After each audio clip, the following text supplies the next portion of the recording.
Yama, I'm Jack, and this is Newsbreak. Today marks the beginning of Women's History Month, and to celebrate, over the coming weeks, we're going to be bringing you the stories of some famous and influential Australian women. To kick us off, rookie reporter Nina is going to tell us about Elizabeth Kenny, a self-trained bush nurse who developed a new way of treating polio. Take a look.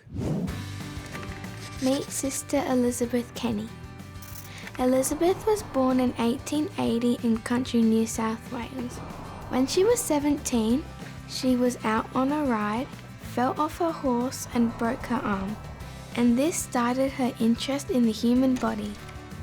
Eventually, she was ready to use her knowledge to help others and became a bush nurse, riding her horse to patients' houses for home visits. She often saw cases of polio. For a long time, it was really common, especially in children. It causes terrible muscle pains and spasms and breathing problems. Elizabeth knew from treating other patients that the best thing for aches was often hot cloths, exercise and lots of stretching. So she tried it on polio patients and it worked. She wanted to share her method, which became known as the Kenny method, with doctors. But because she was a woman, most of them didn't take her seriously. In 1932, there was a big polio epidemic across Australia. Within 4 years, 4 Kenny clinics were open, treating hundreds of patients.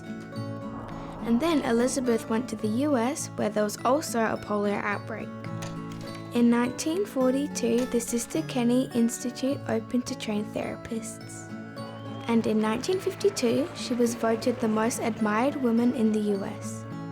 Today, the Kenny method is still used in countries where people get polio. And it's all thanks to Sister Elizabeth Kenny for thinking outside the box. If you're in Sydney, then you might have noticed things are a little more colourful than usual. That's because the Sydney Gay and Lesbian Mardi Gras parade is on tomorrow. Happy Mardi Gras! And the final touches are being added to these floats before they take to the streets for a night of glitz, dance and pride. From Las Vegas to blackouts and a snake? Huh. Here's Justina with sport. Is there really a snake in sport? Yeah, we'll get to the snake in a minute, but first up, Las Vegas, here we come. Yep, the NRL Premiership season will be kicking off on American soil for the first time this weekend with a historic doubleheader at Allegiant Stadium. It's all part of the NRL's mission to crack into the US sporting market, and they say their success will depend on how many people in the US end up tuning in. Over to cricket, where the Australia versus New Zealand test is in full swing. Oh, yes! Cameron Green's been in top form over the first 2 days. That is 4, that is 100. And his 10th wicket partnership with Josh Hazlewood of 116 runs is Australia's 4th highest of all time and best ever against the Black Caps. And last night we witnessed a pretty bizarre pre-season practice match between the Swans and Lions in Sydney. We lost power. Yeah, first there was a blackout, and not long after that, a visit from this little guy. Actually, there's a snake on the ground. When they finally got around to playing, Brisbane eventually defeated Sydney by 25 points. Huh, is that a flying pig? You don't see that every day, just like these next stories.